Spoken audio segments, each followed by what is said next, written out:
NASA's new images of interstellar object 3I/Atlas weren't supposed to rewrite the rulebook, but when a quantum AI scoured the data, it flagged oddities even veteran astronomers hadn't noticed, like a sun-facing tail where standard physics says, "This should be impossible.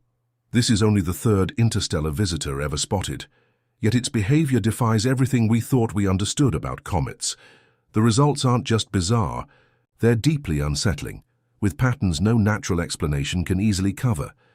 If the world's most advanced AI is unsettled by what it found, shouldn't we be too? What is 3I/Atlas? And why has this discovery left even NASA's experts worried? The anomalies are just beginning. Dust streaming toward the sun from an interstellar comet is not supposed to happen. Yet that's exactly what the latest NASA images of 3I/Atlas reveal. A plume of particles stretching in the wrong direction, defying the basic rules of comet physics. Normally, sunlight pushes dust and gas away, forming a tail that points directly opposite the sun. That's radiation pressure in action, a force so predictable it's used to steer spacecraft. But here, the dust clings to the sunward side as if gravity and light are playing by a different set of rules. Spectroscopic scans add another layer to the puzzle. Astronomers look for telltale signs, specific fingerprints in the light spectrum that reveal what a comet is made of. In almost every active comet, you'll find clear markers, cyanogen, diatomic carbon, and other volatile gases glowing at precise wavelengths. These are the chemical signatures of a comet waking up as sunlight hits its icy core. But in the first weeks after discovery, 3I/Atlas showed none of these.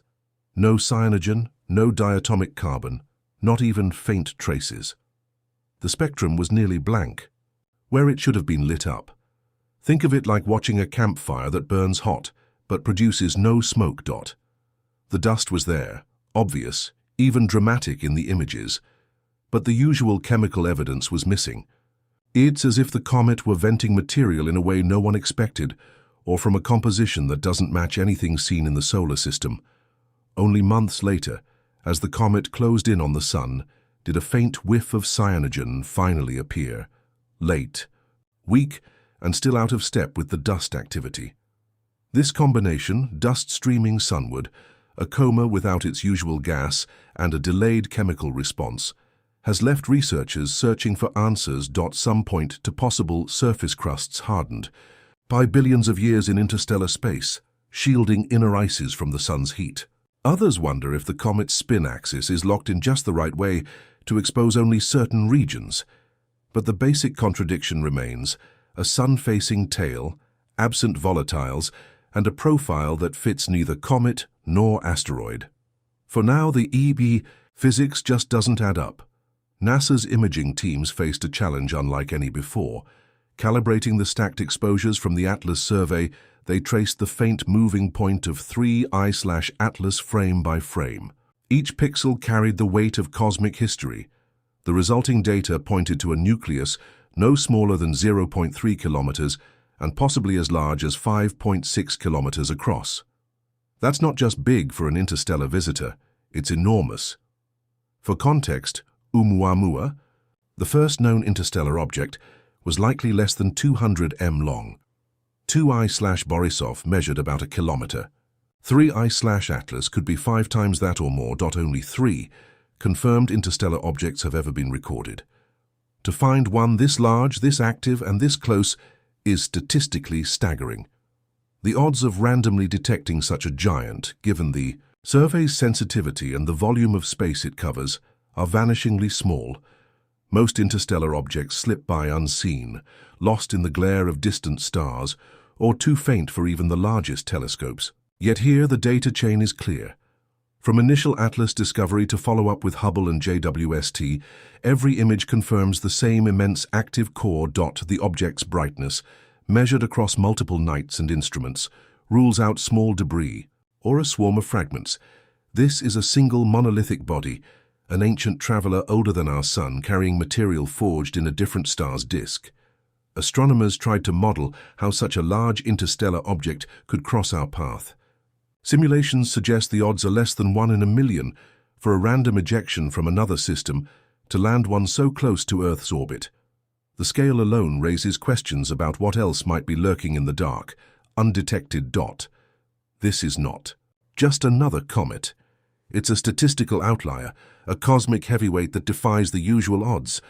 The numbers demand attention, but the real shock comes from where it's going next. A trajectory that brings it alarmingly close to several major planets, one after another. Trajectory calculators at NASA and JPL started with a simple question. Where exactly is 3I/Atlas heading? The answer, it turns out, traces a path through the inner solar system that's anything but ordinary. On October 3rd, 2025, the comet will pass within 0.19 astronomical units, just 28 million kilometers of Mars. That's close enough for even the most conservative models to flag it as a near miss, especially for an object hurtling in from interstellar space. Only 4 weeks later, Atlas swings past the Sun at perihelion, reaching its maximum speed of 68 kilometers per s. Then, on November 3rd, it comes within 0.65 astronomical units of Venus. For context, that's inside the orbit of Earth, a region rarely crossed by any known comet, let alone one from outside the solar system. Each leg of this journey is mapped in fine detail, timestamps, distances, velocities, and the precise angles between the comet's track and the planetary orbits. The numbers are clear, but the pattern they form is anything but expected. It's a route that seems calculated, almost purposeful, as if the object is threading a cosmic needle between the inner planets. Gravitational assist basics explain how a planet's motion can accelerate or redirect a passing object. For 3I/Atlas, the effect is subtle but measurable. The comet's trajectory bends as it passes each planet, but the overall path remains hyperbolic, an open curve that will eventually fling it back into interstellar space. What stands out isn't the physics, but the sequence. Mars first, then Venus, each within a narrow window of time and space. Calculating these encounters requires precise knowledge of planetary positions, comet speed, and the Sun's gravitational pull, all of which have been confirmed by independent teams using NASA's Horizon system and JPL's DE 441 planetary ephemeris. The path through the inner solar system is now set. Each close approach is locked in by the laws of motion and gravity, but the odds of this specific sequence occurring by random chance remain an open question. What's certain is that the journey of 3I/Atlas is unlike anything astronomers have tracked before. The raw data points at 58 kilometers per s, October 2025, November 2025.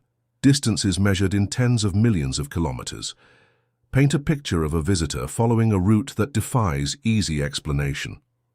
And as the comet races toward its next planetary target, the stage is set for a deeper look at just how improbable this trajectory really is. Probability in astronomy is rarely this unforgiving. When Adam Hibbert and Abraham Lowe ran the numbers on 3I/Atlas's path, the results stunned even seasoned dynamicists. Monte Carlo simulations, essentially billions of random trials, were used to estimate how often an interstellar object entering the solar system with similar speed and inclination would pass as close to Mars, Venus, and Jupiter as 3I/Atlas is now set to do. This isn't just a matter of chance alignment. Each planet occupies a tiny slice of its orbit at any given time. For a hyperbolic visitor to pass within 0.119 astronomical units of Mars, then 0.65 astronomical units of Venus, and finally skim Jupiter's orbit, all within a few months, requires a sequence of timing and geometry that borders on the impossible. The simulations treated the entry time as a free variable, holding the object's velocity and trajectory fixed, and let the planets spin through their orbits. Most scenarios missed by tens or hundreds of millions of kilometers. Only a rare handful match the observed sequence. The analogy used by Lowe's group is striking. Imagine tossing a dart at a spinning globe and hitting 3 tiny cities in Shim-Sanmam succession, blindfolded, with the globe rotating between each throw. The odds don't just stack, they multiply, shrinking with every required planetary encounter. The raw output of the Monte Carlo study is a sea of near misses, with 3 I/Atlas is say. Actual path standing out as a red dot in an otherwise empty patch of statistical space. Some researchers argue that with enough interstellar objects, even million-to-one events will eventually happen. But the sample size here is 3, and only 3 I/Atlas cuts this particular path. Quantum AI systems are built to spot what the human eye misses. When they processed the full stack of Atlas survey images for 3 I/Atlas, the first flag wasn't a shape or a color, it was a rhythm. The AI's period detection algorithms, running thousands of parallel checks, locked onto a repeating cycle in the comet's brightness. Not a random flicker, not the slow fade of a comet drifting from the sun, but a tight, persistent periodicity. Each pulse showed up right on schedule, like a heartbeat buried in the noise. Statistically, the signal passed every p-value threshold set by the researchers. The odds of this pattern appearing by chance in such a turbulent, dusty environment dropped below 1 in 10. Traditional analysis would have struggled here. Human astronomers might scan dozens of light curves in a night, looking for obvious dips or rises,